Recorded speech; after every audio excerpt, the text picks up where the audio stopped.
റെജി ലൂക്കോസ്, സർക്കാരിന് മാത്രം സമൂഹത്തിലെ ഈ ദുഷ്പ്രവണതകൾക്ക് ഒരറുതി വരുത്താൻ സാധിക്കില്ല. പക്ഷേ സർക്കാരാണ് മുൻകൈ എടുക്കേണ്ടത്. ഇന്ന് നിയമസഭയിൽ പ്രതിപക്ഷവും ഭരണപക്ഷവും ഒക്കെ ചില വാഗ്വാദങ്ങളൊക്കെ ഉണ്ടായെങ്കിലും ഒരു തീരുമാനത്തിലെത്തിയിട്ടുണ്ട്. ഇത് അവസാനിപ്പിക്കണം, എന്നേക്കുമായി അവസാനിപ്പിക്കണം. പക്ഷേ ആ ആർജവം ഈ നിയമം കുറേ കൂടി ശക്തിപ്പെടുത്തുന്നതിലും അതുപോലെ ഈ നിയമത്തിൻ്റെ നൂലാമാലകളൊക്കെ ഇല്ലാതാക്കി ഇങ്ങനെ കുറ്റകൃത്യങ്ങളിൽ ഏർപ്പെടുന്ന വിദ്യാർത്ഥികളെ, യുവാക്കളെ അവർക്ക് കൃത്യമായിട്ട് സമയബന്ധിതമായിട്ട് തന്നെ ശിക്ഷ വാങ്ങിക്കൊടുക്കുക, ഇതൊക്കെ സർക്കാരിന് ചെയ്യാൻ പറ്റുന്നതാണ്. മാതൃകാപരമായിട്ടുള്ള ശിക്ഷ ഉറപ്പാക്കുക, അതിനുള്ള ഒരു ആർജവം ഭരണകൂടത്തിൻ്റെ ഭാഗത്തു നിന്ന് ഉണ്ടാവുമോ? നമുക്ക് പ്രതീക്ഷിക്കാമോ ആ ഒരു ആത്മാർത്ഥത? അല്ല, അനിൽ നമ്പ്യാരെ, എനിക്ക് ആദ്യം പറയാനുള്ളത്, നമ്മുടെ കേരളം ഒരു ഭയപ്പാടിലാണ്. ഇപ്പം കഴിഞ്ഞ 78 ദിവസമായിട്ട് 63 പേരെ ഇവിടെ കൊന്നു, 63 ഹ്യൂമൻ ബീങ്സിനെ. അപ്പൊ നമ്മൾ ഇനി പതിവ് പോലെ ഏതെങ്കിലും സർക്കാരിനെ, സംവിധാനങ്ങളെയോ അല്ലെങ്കിൽ മറ്റാരെങ്കിലും കുറ്റപ്പെടുത്തി നമ്മൾ സ്വയം ജസ്റ്റിഫൈ ചെയ്യുന്നതിന് അർത്ഥം ഇത് കേരളത്തിനെ മുഴുവൻ ബാധിച്ചിരിക്കുന്ന ഒരു ഭീകരമായ ഒരു താണ്ഡവമാണ്. രാഷ്ട്രീയക്കാരനായിരിക്കുന്നത്, ഞാനൊരു പ്രൊഫഷണൽ രാഷ്ട്രീയക്കാരൻ, ഞാൻ പറഞ്ഞാൽ അത് തൊഴിലായിട്ടെടുത്ത ആളല്ലോ, രാഷ്ട്രീയക്കാരനാണ്. രാഷ്ട്രീയക്കാരൻ പിന്നെ ന്യായീകരിക്കുന്നു, സിനിമാക്കാരൻ ന്യായീകരിക്കുന്നു, ഭരണകൂടത്തിനെ ന്യായീകരിക്കുന്നു, സാമൂഹിക മാധ്യമങ്ങളെ ന്യായീകരിക്കുന്നു, മാധ്യമങ്ങളെ ന്യായീകരിച്ച് അങ്ങനെ ന്യായീകരണം കൊണ്ട് പോയാൽ കേരളം ഇനിയും ഈ അനിൽ നമ്പ്യാർ, റെജി ലൂക്കോസ് ചർച്ച പങ്കെടുക്കുന്നവരൊക്കെ ഇനി വലിയ വില നൽകേണ്ട ഒരു തർക്കമില്ല. അതുകൊണ്ട് നമുക്ക് കുറച്ചുകൂടെ ക്രിയാത്മകമായി ചർച്ചയിലേക്ക് കിടക്കാം. ഭരണകൂടങ്ങളുടെ മാത്രം പഴിയാരിക്കൊണ്ട് രക്ഷപ്പെടാനായിട്ട് അവരെ കുറ്റപ്പെടുത്തി ഒരു ഡിബേറ്റ് നയിച്ചാൽ അവര് തമ്മിൽ അടിച്ചോളും, ഞങ്ങളുടെ പണി നോക്കാം എന്നീ മാഫിയകളെല്ലാം ചിന്തിക്കുന്നുള്ളൂ. കേരളം നേരിടുന്ന ഏറ്റവും ഒരു പ്രശ്നം അതാ. നിങ്ങളത് മനസ്സിലാക്കേണ്ട വസ്തുത എന്ന് പറയുന്നത് ഈ നാർക്കോട്ടിക്സുമായിട്ട് ബന്ധപ്പെട്ട കാര്യങ്ങൾ മാത്രമല്ല കേരളത്തെ ബാധിക്കുന്നത്. അതിനെ ഞാൻ ചെറുതായിട്ട് കാണുന്നതല്ല, ഇനി അതും പറഞ്ഞു വന്നാക്കരുത്. എനിക്ക് സമയത്തിനുണ്ട്, ഞാൻ നിങ്ങളുടെ അരമണിക്കൂർ മൗനിയായിട്ടിരുന്നിട്ടാണ് ചർച്ച പങ്കെടുക്കുന്നത്. നമ്മുടെ കേരളത്തിൽ വിദ്വേഷ പ്രചരണം നടത്തുന്നവർക്കും വലിയൊരു പങ്കുണ്ട്. അതായത് എന്തുകൊണ്ടാണ് മലയാളി പണ്ടത്തെ പോലെ സാമൂഹിക പ്രതിബദ്ധതയും മനുഷ്യത്വമുള്ള ഒരു സമൂഹമായിരുന്നു കേരളീയരുടേത്. അത് മാറിയിട്ട് മുമ്പിൽ വരുന്നവരെ കൊല്ലും എന്നൊരു മാനസികാവസ്ഥ മലയാളിക്ക് ഉണ്ടാക്കിയെടുക്കുന്നതിന് നല്ലൊരു പങ്ക് ഈ പറയുന്ന ലഹരി മരുന്നുകൾക്കും അതുപോലെ തന്നെ വിദ്വേഷം പ്രചരിപ്പിക്കുന്നവർക്കുണ്ട്. ഞാൻ ഒരാളെ ഒരു വിഭാഗത്തിനെ പിൻപോയിന്റ് ചെയ്യല്ലോ, അതൊരു വസ്തുത ആത്മാർത്ഥത്തോടെ ചർച്ച പങ്കെടുക്കുന്നവർക്ക് അത് മനസ്സിലാവും. നിങ്ങളത് ആലോചിക്കുക, എന്നെ ഇന്ന് ജർമ്മനിയിൽ നിന്ന് 10-40 വർഷങ്ങൾക്ക് മുമ്പ്, അത് നിങ്ങൾ കേൾക്കാൻ തയ്യാറാണെന്ന് വിചാരിക്കുന്നത്, ഇത് കേൾക്കുന്നതിന് വെച്ചിട്ട് പിന്നെ പ്രേക്ഷകർ കേൾക്കണം. ഇന്നലെ വൈകിട്ട് എന്നെ ഒരു കാത്തലിക് പുരോഹിതൻ പിടിച്ചു. അദ്ദേഹത്തിന് എനിക്ക് 10-25 വർഷം, അദ്ദേഹം 42 വർഷം ജർമ്മനിയിലാണ്. എന്റെ നമ്പർ വിട്ടിട്ട് എന്റെ മെസ്സഞ്ചർ കോളിലാണ് വിളിക്കുന്നത്. അദ്ദേഹം എന്നോട് പല വേദനകളും പങ്കുവെച്ചു. അതിൽ ഒരു കാര്യം പറഞ്ഞെന്താറിയോ, ഇപ്പൊ പഴയ പോലെയല്ല നമ്മുടെ നാട്ടിൽ നിന്ന് പുറത്തു വരുന്ന വാർത്തകൾ, ഈ മതവിദ്വേഷ വാർത്തകള്, അതുപോലെ തന്നെ മത തീവ്രവാദ വാർത്തകള്, അങ്ങനെ സകല വാർത്തകളും അതിലുപരിയായിട്ട് ഈ സാമൂഹ്യ മാധ്യമങ്ങൾ പടർത്തിവിടുന്ന വിദ്വേഷങ്ങളും മതദുഷ്പ്രചരണങ്ങളും മനുഷ്യനെ അകറ്റുന്ന പ്രവർത്തനങ്ങളൊക്കെ ഇന്ന് എല്ലാ നാട്ടിലും പിന്നെ അത് വാർത്തയാണ്. ഈ ഗൂഗിൾ ട്രാൻസ്ലേറ്റർ ഉപയോഗിച്ചുകൊണ്ട് ഇത്തരം പലതും അവിടെയൊക്കെ പ്രചരിക്കുന്നുണ്ടെന്ന് പറഞ്ഞു മാധ്യമങ്ങൾ റിപ്പോർട്ട് ചെയ്യുന്നു. അങ്ങനെ കേരളത്തെ കുറിച്ച് ഒരു നെഗറ്റീവ് ഇമേജ് ലോകം മുഴുവൻ വ്യാപിച്ചുകൊണ്ടിരിക്കുമ്പോൾ നമ്മൾ കുറ്റപ്പെടുത്തി ഇതിനെ ന്യായീകരിക്കുന്നതിന് അർത്ഥമില്ല. ഭരണകൂടത്തിന് റോളുണ്ട്, ഞാനത് നിഷേധിക്കുന്നില്ല. പക്ഷെ ഭരണകൂടം മാത്രം മനസ്സ് വെച്ചുകൊണ്ട് പറ്റുമോ? അനിൽ നമ്പ്യാരും റെജി ലൂക്കോസും അടങ്ങുന്ന ഒരു സമൂഹത്തിന് ആർജവം ഉണ്ടാകണം. ഇവിടെ ഈ ചർച്ച അതാണ് ആമുഖത്തിൽ തന്നെ ഞാൻ പറഞ്ഞാണ് റെജി ലൂക്കോസ്, സർക്കാരിനെ കൊണ്ട് മാത്രം സാധിക്കില്ല. സമൂഹം ഉണർന്ന് പ്രവർത്തിക്കേണ്ട സമയം അതിക്രമിച്ചിരിക്കുന്നു. സർക്കാരിനെ കൊണ്ട് പറ്റില്ല. പക്ഷെ സർക്കാരായിരിക്കണം ഇനിഷ്യേറ്റീവ് എടുക്കേണ്ടത്. സർക്കാർ ഇനിഷ്യേറ്റ് ചെയ്യുന്നുണ്ട്. സംസ്ഥാന സർക്കാരും കേന്ദ്ര സർക്കാരും ഒക്കെ ഇതിനകത്ത് ഇനിഷ്യേറ്റ് ചെയ്യുന്നുണ്ട്.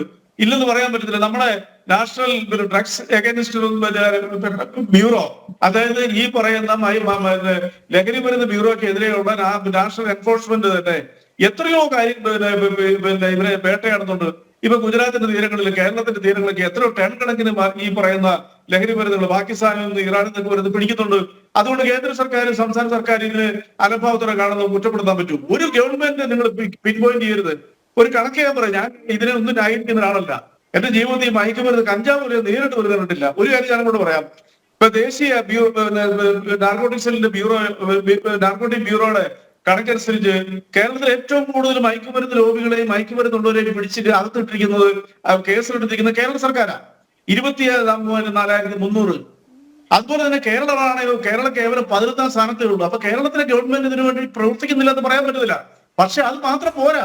നമ്മളെല്ലാരും ഉണരണം. ഇല്ലെങ്കിൽ നമ്മളുടെ മുമ്പിലും നമ്മളുടെ ചുറ്റുവട്ടത്തും റെജി, അവിടെയാണ് ചിലരോടൊക്കെ ചില ലീനിയൻസി കാണിക്കുന്നുണ്ട്. അത് നേരത്തെ ഞാൻ ചൂണ്ടിക്കാണിച്ചു. നമ്മുടെ സാംസ്കാരിക മന്ത്രിയുടെ ഭാഗത്തു നിന്നൊരു പരാമർശം വന്നില്ലേ, യു പ്രതിഭ MLA യുടെ മകൻ ആ ലഹരി കേസ്, അവൻ കഞ്ചാവ് വലിച്ചു എന്നുള്ളതാണല്ലോ കേസ്. ഇപ്പോൾ ആ കേസിൻ്റെ അവസ്ഥ എന്താണെന്ന് താങ്കൾക്ക് നന്നായിട്ട് അറിയാലോ. അവിടെ അന്ന് നമ്മുടെ സാംസ്കാരിക മന്ത്രി സജി ചെറിയാൻ അതിനെ ന്യായീകരിക്കുന്ന ഒരു പ്രസ്താവനയാണ് നടത്തിയത്. അതായത് ഒരു കുട്ടി ഒരു പഫ് എടുത്തു കഴിഞ്ഞാൽ എന്താ കുഴപ്പമെന്ന് സാംസ്കാരിക മന്ത്രിയാണ്, കേരളത്തിൻ്റെ സാംസ്കാരിക മന്ത്രിയാണ്, സാധാരണക്കാരനല്ല പറയുന്നത്. അപ്പോൾ ഇത് കാണുന്ന വിദ്യാർത്ഥികൾ എന്താ മനസ്സിലാക്കേണ്ടത്? മാത്രമല്ല നോക്കൂ, ആ കേസെടുത്ത ഉദ്യോഗസ്ഥന് എതിരെ ഡിസിപ്ലിനറി ആക്ഷൻ എടുത്തിരിക്കുകയാണ്.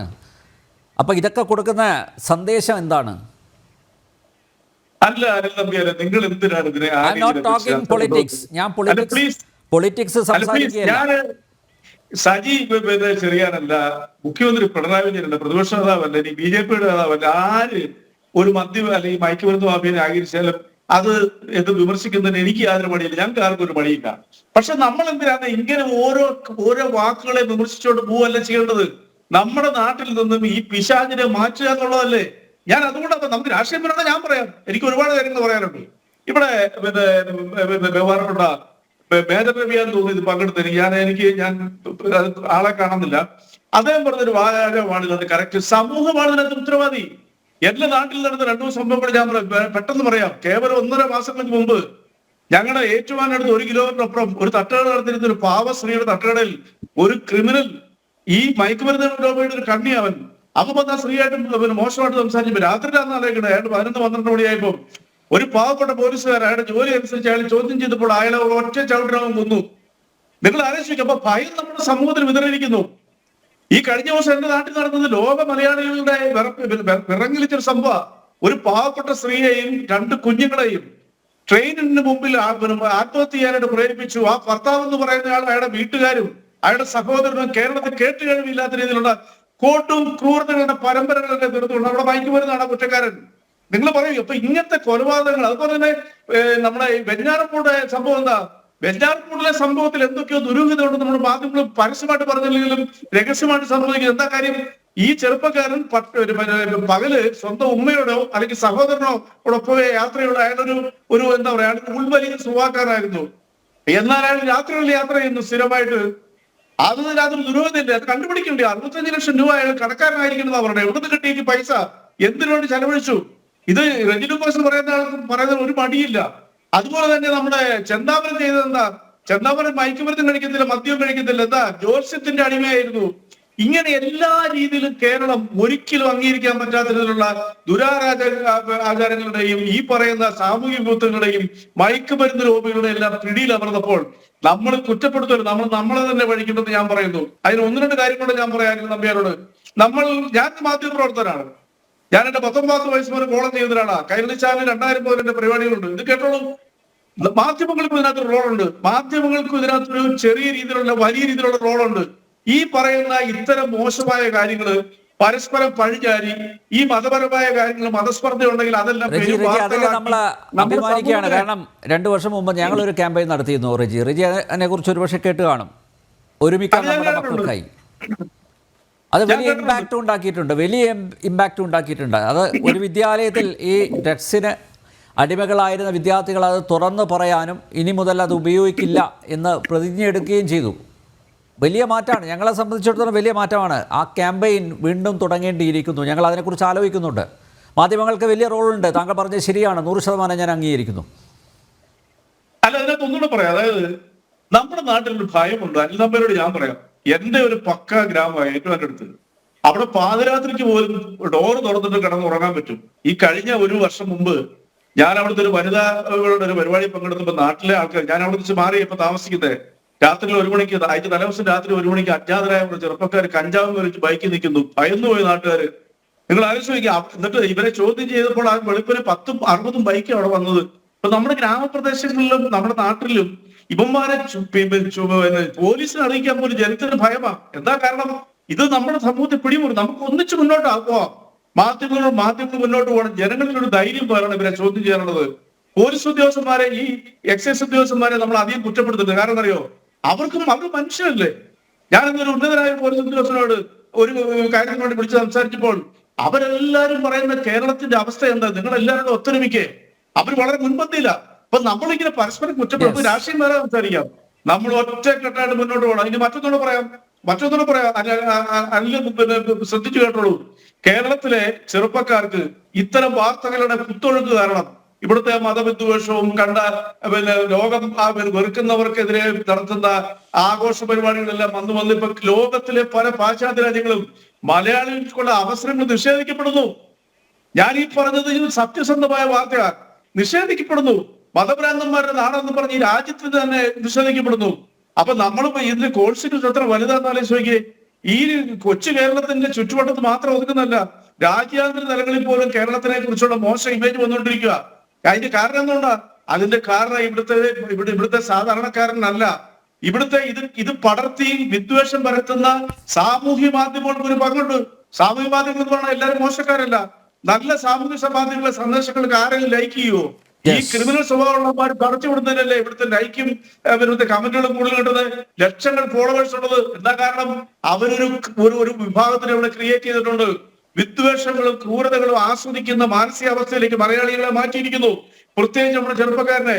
എന്റെ നാട്ടിൽ തന്നെ വേറെ സംഭവം പറയാം. നിങ്ങൾ വാർത്തകളൊക്കെ റിപ്പോർട്ട് ചെയ്ത ഒരു 6 മാസം മുമ്പ് കോട്ടയം ടൗണിൽ നമ്മുടെ അടുത്ത് താമസിക്കുന്ന ഒരു ഉന്നത വിദ്യാഭ്യാസമുള്ള ഒരു മനുഷ്യനും അയാളുടെ ഭാര്യ, അയാളുടെ ഹോമിയോ ഡോക്ടറാണ് അവിടെ, അവരുടെ ഒരു സുഹൃത്ത് തിരുവനന്തപുരത്തുള്ള ടീച്ചറുമായിട്ട് ഈ പറയുന്ന ബ്ലാക്ക് വർഷിപ്പിന്റെ സ്വാധീനത്തിൽ അരുണാചൽ പ്രദേശിൽ പോയി സ്വയം പീഡിപ്പിച്ച് ആത്മഹത്യ ചെയ്തു. നിങ്ങൾ ആലോചിച്ച് നോക്കിയേ, അത് നാർക്കോട്ടിക്സാണോ? അല്ല. ഇതിനെല്ലാം വളക്കൂറുണ്ട് നമ്മുടെ നാട്ടില്. നമ്മുടെ വിദ്യാസമ്പന്നരായിട്ടുള്ള നമ്മൾ ചുറ്റും കാണുന്നവരെല്ലാം ഇതിലൊക്കെ അഡിക്റ്റഡ് ആയിക്കൊണ്ടിരിക്കുക. അപ്പൊ എന്താ ചെയ്യേണ്ടത്? നമ്മൾക്കൊരു വലിയ റോളുണ്ട് മാധ്യമങ്ങൾക്ക്. ഈ മയക്കുമരുന്ന് മാഫിയയോട് ഒപ്പം വിരൽ ചൂണ്ടുമ്പോൾ ഇത്തരം അധമ പ്രവർത്തികൾ ചെയ്യുന്നവർക്കെതിരെ നമ്മൾ വിരൽ ചൂണ്ടണം. ഈ ചർച്ചയിൽ പങ്കെടുക്കുന്ന ഓരോ സുഹൃത്തുക്കളും അവരോട് യോജിക്കുന്ന ഞാൻ വിചാരിക്കുന്നു. അല്ലാതെ കൊണ്ട് സർക്കാരിനെ കുറ്റപ്പെടുത്തി, അപ്പുറത്ത് BJP-ക്കാരെ കുറ്റപ്പെടുത്തി, ഇപ്പുറത്ത് കോൺഗ്രസ്സുകാരെ കുറ്റപ്പെടുത്തി, അതിനപ്പുറത്ത് CPM-നെ കുറ്റപ്പെടുത്തി ഇല്ല. അങ്ങനെ കുറ്റപ്പെടുത്താൻ ഈ സംവാദം ഞാൻ വേദിയാക്കുന്നില്ല. ഞാൻ റെജി പറഞ്ഞു, ഇതില് സർക്കാരിന് മാത്രം വിചാരിച്ചു കഴിഞ്ഞാൽ ഒന്നും ചെയ്യാൻ പറ്റില്ല. സമൂഹം ഒന്നടങ്കം ഇറങ്ങണം. അതിനുള്ള സമയം അതിക്രമിച്ചിരിക്കുന്നു.